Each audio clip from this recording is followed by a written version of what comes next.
ভাই চশমাটা পরেন। এ হিরো এদিকে আসো। ওরও কিন্তু আর কি ওই যে রাসেল পার্কে আসলে দেখতে পাবেন। হ্যাঁ, তোমার ক্যামেরাটা একটু দাও তো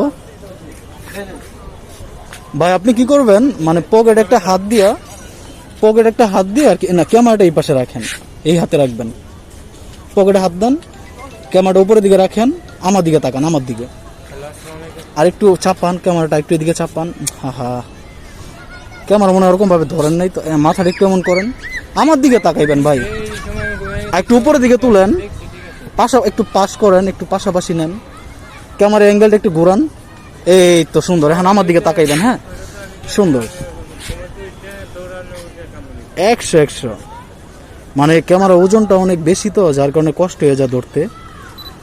ভাই বুঝতেছেন এই ফটোগুলা যদি সময় নিয়ে এডিট করা যায় কতটা সুন্দর লাগবে। আমাকে দিয়ে যারা ফটোশুট করতে চান যোগাযোগ করবেন। আর হ্যাঁ, আরেকটা কথা, আপনারা যে আমাকে দিয়ে ফটো তুলবেন কখনো এই চিন্তা করবেন না যে টাকা দিয়ে ফটোগ্রাফার দিয়ে পিক তুলতেছি। মনে করবেন আপনার একটা ভাই পিক তুলে দিতেছে, আপনি শুধু আমার কাছে আসবেন, কিভাবে ফটো তুললে আপনার ছবিগুলো ভালো হয় এটার দায়িত্ব আমার। যেহেতু এটা আমার প্রফেশন, এই জন্য আমি আপনাদের ফটো তুলে দিই, এই জন্য আমি টাকা নিয়ে থাকি। কোটিপতি হইলে টাকা নিতাম না। আপনারা যে আমাকে ভালোবাসাটা দিয়েছেন এটাই আমার কাছে অনেক। এই যে মাঝে মধ্যে দেখা হইলে আমাকে জিজ্ঞেস করেন, ন্যাপজি ভাই ভালো আছেন, কই যাইতেছেন, কেমন আছেন, আর কি লাগে জীবনে। সবাই আমার জন্য দোয়া করবেন যাতে আমি পজিটিভ দিকে থাকি, খারাপের দিকে যাতে না যেতে পারি।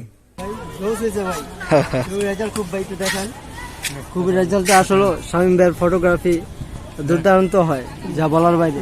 অস্থির হইছে না ভাই? কি ভাইয়ের সাথে আসছেন? রাতে কথা বলছিলাম, আপনি আমার সাথে কথা বলছেন? আচ্ছা।